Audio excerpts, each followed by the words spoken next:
قسم اٹھا کر اللہ فرماتے ہیں کہ انسان خسارے کے اندر ہے۔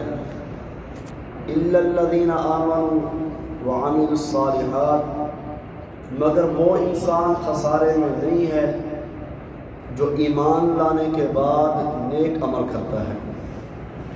نیک اعمال کرنے والا انسان خسارے میں، گھاٹے میں نہیں ہے۔ الا الذین آمنوا وعملوا الصالحات وتواصوا بالحق وتواصوا بالصبر، اور وہ ایک دوسرے کو حق کی وصیت کرتے ہیں اور ایک دوسرے کو صبر کی تلقین کرتے ہیں۔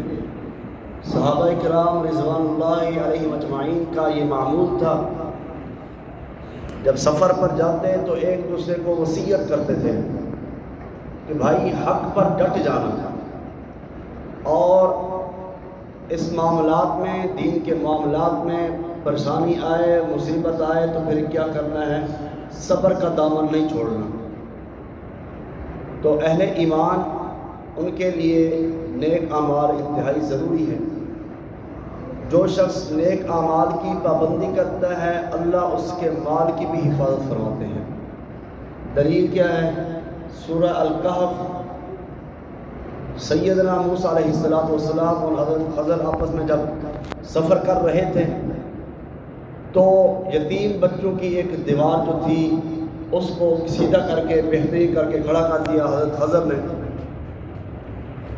تو سیدنا موسیٰ علیہ السلام اس بات میں ناراض ہوئے کہ انہوں نے تو کھانے کا نہیں پوچھا، آپ نے ان کی دیوار کو کھڑا کر دیا۔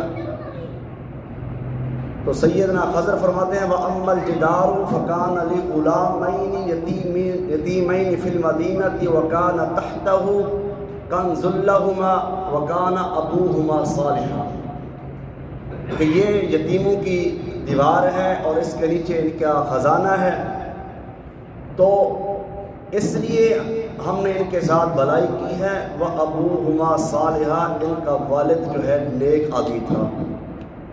تو نیک شخص دنیا کے جانے کے بعد بھی اللہ اس کے مال کی حفاظت فرما رہے ہیں۔ کتنی بڑی بات ہے کہ انسان نیکی کرتا ہوا دنیا سے چلا جائے، پیچھے اس کے مال کی، اس کی اولاد کی اللہ نے وحی کر کے کہا حضرت خضر علیہ السلام کو کہ آپ ان کے مال کے لیے اس دیوار کو بہتر کر دیں۔